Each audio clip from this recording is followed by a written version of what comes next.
ఏపీలో ఎన్నికలు సమీపిస్తున్న వేళ పోలీసులు అప్రమత్తం అయ్యారు.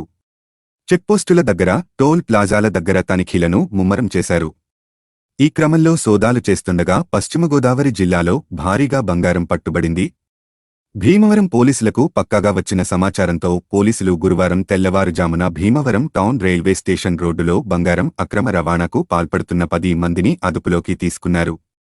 వారి నుంచి 3,84,00,000 రూపాయలు విలువైన 6 కిలోల బంగారం, 49,970 రూపాయలు నగదు స్వాధీనం చేసుకున్నారు.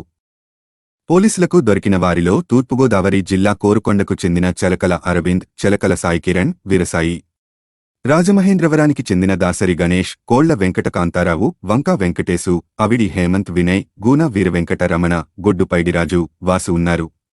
వీరంతా నెల్లూరు జిల్లా గూడూరు నుంచి రాజమహేంద్రవరానికి బంగారం అక్రమ రవాణా చేస్తున్నట్లు గుర్తించారు. శేషాద్రి ఎక్స్ప్రెస్లో ప్రయాణించినట్లు విచారణలో తేలింది. రాజమహేంద్రవరం రైల్వే స్టేషన్లో తనిఖీలు ఉంటాయని భీమవరం టౌన్ రైల్వే స్టేషన్లో దిగి రోడ్డు మార్గాన వెళ్లడానికి ప్రయత్నించగా పోలీసులు అదుపులోకి తీసుకున్నారు.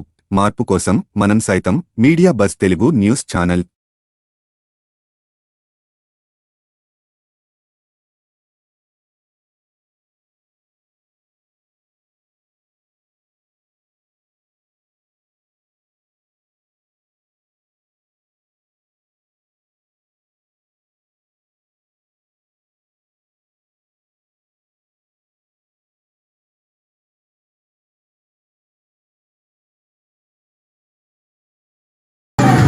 మాకు రాబడిన సమాచారం మేరకు మా భీమవరం డిఎస్పీ శ్రీనాథ్ అండ్ ప్లూటాన్ శ్రీనివాస్ సిబ్బంది అందరూ కూడా సుమారు 4 గంటల ప్రాంతంలో భీమవరం టౌన్ రైల్వే స్టేషన్ దగ్గర మాకు వచ్చిన సమాచారం మేరకు 10 మందిని అదుపులోకి తీసుకోవడం జరిగింది.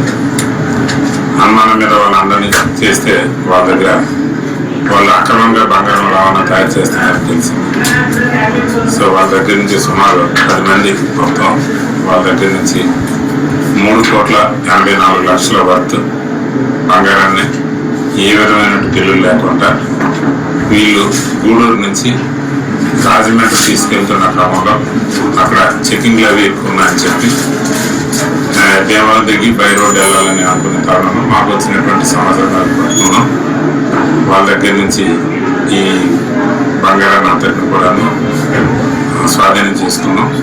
ఈ వర్త్ 3,84,00,000 రూపాయలు. వాళ్ళ దగ్గర 49,000 రూపాయలు క్యాష్ కూడా ఇవన్నీ తీసుకుని సంబంధిత డిపార్ట్మెంట్స్ నుంచి వెరిఫై చేసి కేసు నమోదు చేయడం జరిగింది.